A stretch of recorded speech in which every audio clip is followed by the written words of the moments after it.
He hangs up suspended mines in the canyon every day. Then he replenishes the ammunition for dozens of automatic attack cannons. Every 500 meters here, there will be a signal receiver. It records all the data it receives. Every month, he reports it to his superiors via radio. He doesn't know exactly what his mission is. He only knows that by guarding this 100-meter high observation tower for a year, the military will give him a generous bonus. On the opposite canyon, there is also a similar observation tower. It is manned by the Lithuanian military, but they are not allowed to communicate with each other. As an elite special forces soldier, he strictly follows the orders of his superiors, but awkwardly left like a thief. But at night, the woman actually greeted him first, even asking for his name. But there were rules. They were not allowed to communicate with each other, so he wrote the rules on the board. Noticing that the woman was a straight man, the woman was a bit surprised. She quickly wrote another sentence, saying her name was Daisy. Today was her birthday, so she would do whatever she wanted. He was amused by Daisy's rebelliousness, and finally, against military orders, told Daisy his name was Jeff. To make the birthday less boring, Daisy asked Jeff to dance to lighten the mood, but to her surprise, Jeff rejected her.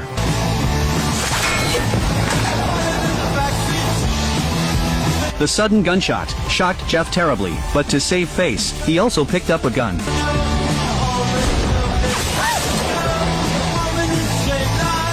Daisy was also startled by Jeff's action, but she wasn't angry. Instead, she thought this kind of interaction was interesting, so she picked up another bottle and placed it on her head, planning to do some extreme stunts. But suddenly, she saw several unidentified creatures. She quickly warned Jeff that there was danger below the observation tower. The man, confused, looked down at the cliff, and actually saw several terrifying monsters.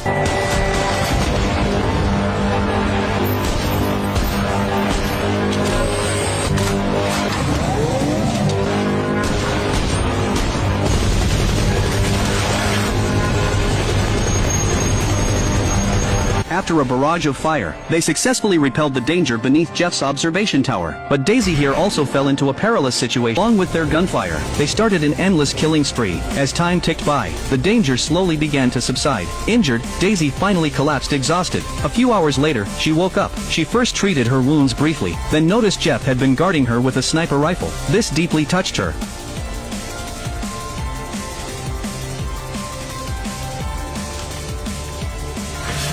The next morning, Jeff quickly repaired the protective net, then replaced the suspended mines. Meanwhile, Daisy kept a constant watch with the sniper rifle. After the battle of the previous night, their relationship quickly turned into life and death comrades. Soon, Christmas came. That day, Daisy wanted to see what Jeff was doing, but found that Jeff had, at some point, made her a Christmas tree. A blessing card was also placed on the observation tower. This deeply moved her. For the first time, she felt loved. As the days went by, their relationship grew closer and closer. They made snowmen resembling each other, went out to inspect equipment. Daisy taught Jeff how to play the Queen's Gambit, while Jeff taught Daisy to be an explosive drummer. Though they were separated by an insurmountable canyon, their hearts were already connected. One day, Jeff found Daisy crying, so he asked her what was wrong. It turned out Daisy was grieving for her deceased father. She was deeply saddened, wishing Jeff could be by her side right now. Those words kept Jeff up all night. After thinking it through, he decided to risk everything for the one he loved. So he took a missile from the weapons box, placed it onto the operation platform, then removed the fuse and inner core, took out an iron ring,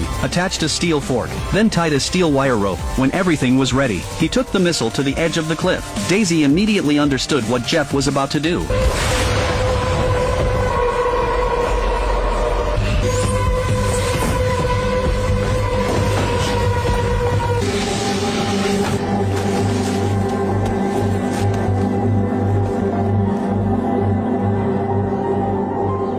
After handling everything, she looked at the opposite side through the telescope, and saw that Jeff had written a dinner invitation on the board. This made her heart race with excitement. Before leaving, Jeff shaved his beard, then picked some wildflowers from the mountain as a gift. Then he attached a lock, took a deep breath, and unhesitatingly ran toward his beloved. No surprises here. He successfully reached the other side, and finally met Daisy, whom he had been longing for. Their first close encounter. Both tried to restrain their inner joy.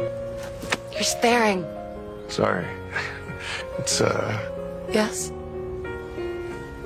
Jeff was in the shower. Daisy deliberately took Jeff's clothes. Finally, through the surveillance, she got her answers. In the twilight of the setting sun, they finally sat down together for dinner, opening up and sharing their past with each other. After eating and drinking their fill, they danced a romantic dance hand in hand. Their love deepened with this exchange. After one night, Jeff decided to return to his observation tower to work, but on the way back, the monster triggered the suspended mine. The explosive debris instantly severed the rope, causing Jeff to fall directly into the canyon. Seeing this, Daisy rushed back to the weapons depot, picked some usable equipment with the fastest speed, then, without hesitation, jumped off the cliff to save Jeff. The mist in the canyon obstructed her view, which led to her falling into the river by accident, and her parachute got stuck on a rock. Luckily, she was quick on her feet. She hurriedly cut the rope with a knife, and grabbed a tree branch to escape. On the other side, Jeff was hanging from a large tree. Though he didn't die, the danger was far from over, because a huge monster was crawling toward him. Jeff's life was saved.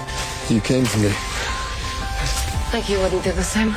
After breaking free from the restraints, the two decided to find an exit as quickly as possible, but the sudden yellow mist made the atmosphere tense. Before they could figure out what was going on, a monster riding a horse charged toward them. The two were knocked down by the impact.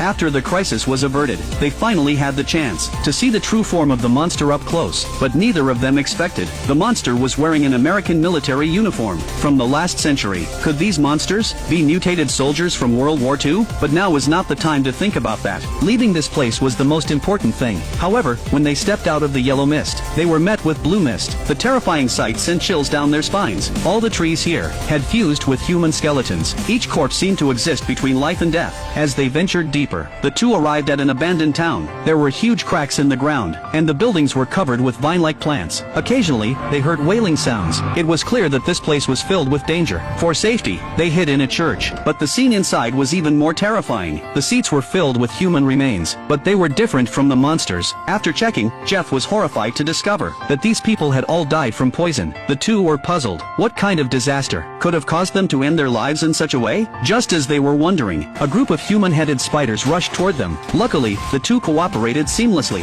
and soon took care of all the spiders. Then they continued their journey, and discovered a secret laboratory. Without hesitation, they entered. After a careful search, Jeff found a videotape. He guessed that the truth might be hidden inside. With the generator powered on, a secret that had been buried for over a century finally surfaced. It turned out that during World War II, the US and Soviet Union were secretly developing biochemical weapons in the canyon. Everything was progressing smoothly, but a massive earthquake caused a leak in the biochemical weapons. The poison gas mutated all the flora and fauna in the canyon. Their genes began to merge, which resulted in the variety of monsters. After learning the truth, they went to another room and found a modern computer. Out of curiosity, Jeff turned it on and found that another ultimate secret was hidden inside. It turned out that the research in the base never stopped, and the mastermind was a military organization named Dark Lake. They had been using drones to secretly collect genetic samples to create super soldiers. In fact, Jeff and Daisy's mission was to help the Dark Lake organization keep the canyon's secret. Once the outside world learned of the canyon's existence, the self-destruct program for the stray dogs would activate, and everything within a 4.2 kilometers radius of the canyon would be wiped out. The location of the stray dog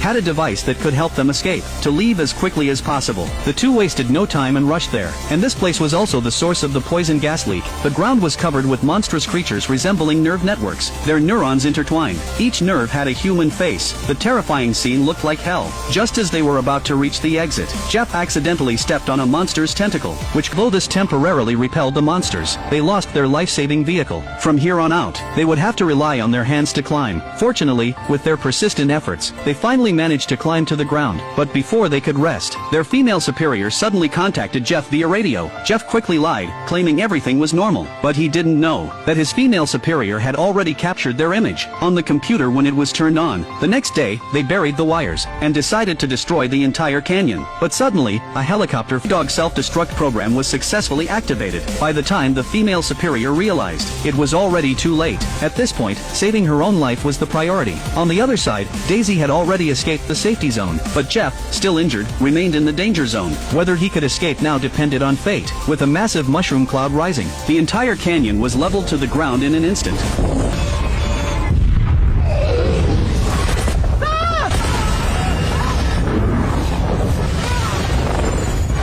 In the end, Jeff was blown off the cliff by the blast of air. His life or death was unknown. Daisy went to a cave for isolation, because she and Jeff had inhaled toxic gas in the canyon before. They were worried about being infected, so they decided to quarantine themselves for 5 days. If neither of them got infected, they would meet at the beach they agreed on. Daisy waited at the beach every day, but Jeff never showed up. To keep waiting for Jeff, she even